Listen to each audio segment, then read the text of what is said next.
Un grandissimo successo per Neck, che ha ripreso questa canzone mitica degli anni 60, Se telefonando. Io ho in linea, a proposito di Se telefonando, il governatore Luca Zaia. Buongiorno governatore, benvenuto. Buongiorno a tutti. Benvenuto. Allora io direi iniziamo parlando di questa calamità naturale terrificante, questo tornado che si è abbattuto su Dolo, su Mira, sui comuni del Veneziano, che ha fatto veramente un disastro, e volevo dire, per introdurre questo, che i media italiani ci hanno dimenticato, è vero? Beh, diciamo che i risultati si vedono, sono sotto gli occhi di tutti.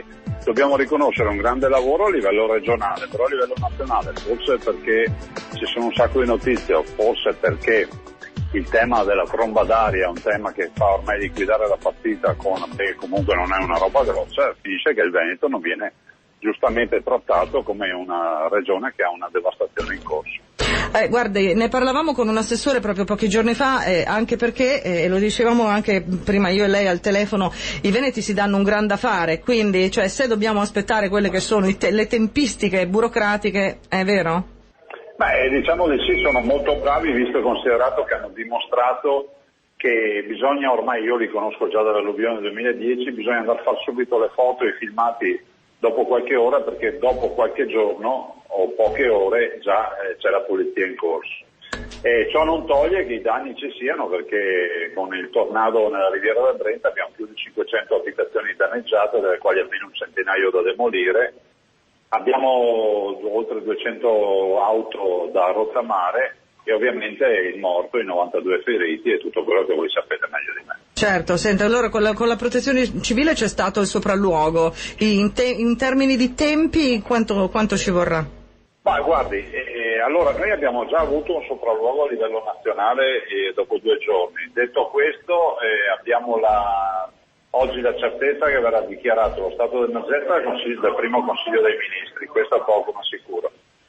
Ed è con questa dichiarazione che poi si inizia a avere risorse a livello nazionale. Io spero che ci siano, perché noi abbiamo più di 100 milioni di euro di danni. Certo, immagino, è veramente devastante.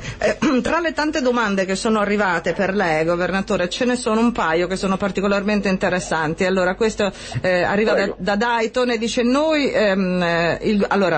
nella nazione la situazione economica è sempre più devastante. Noi cittadini ci sentiamo inermi di fronte a questa dittatura economica nei nostri confronti da parte di chi dovrebbe fare i nostri interessi, che fino ad ora invece hanno fatto gli interessi dell'Europa. Ci dica lei, governatore, come cittadini in prima persona, cosa possiamo fare per impedire questa mattanza? Diciamo innanzitutto ambire una nuova Europa, che sia un'Europa non quella della finanza, che non sia quella un'Europa dei grandi gruppi di potere delle lobby, ma che sia quella dei cittadini.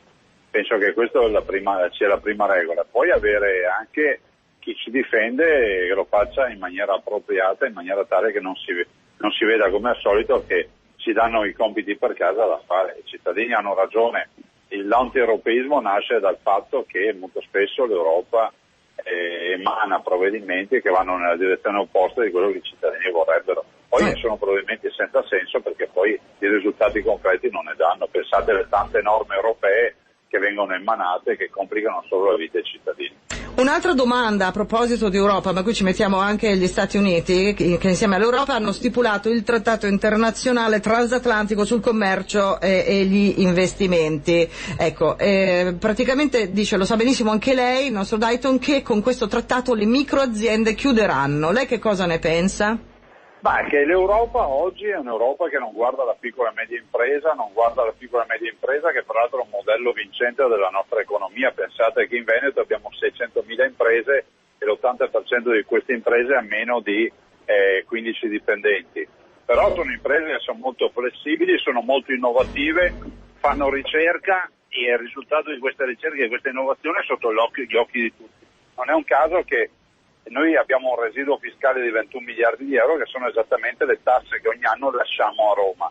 Quindi sono aziende che creano occupazione, creano PIL e lasciano anche a Roma soldi che poi vengono letteralmente sprecati invece che essere investiti.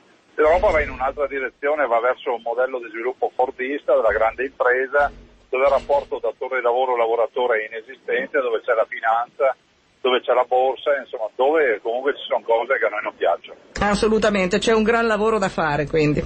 Va bene, io la ringrazio, Governatore, per la sua disponibilità, buon lavoro e a presto.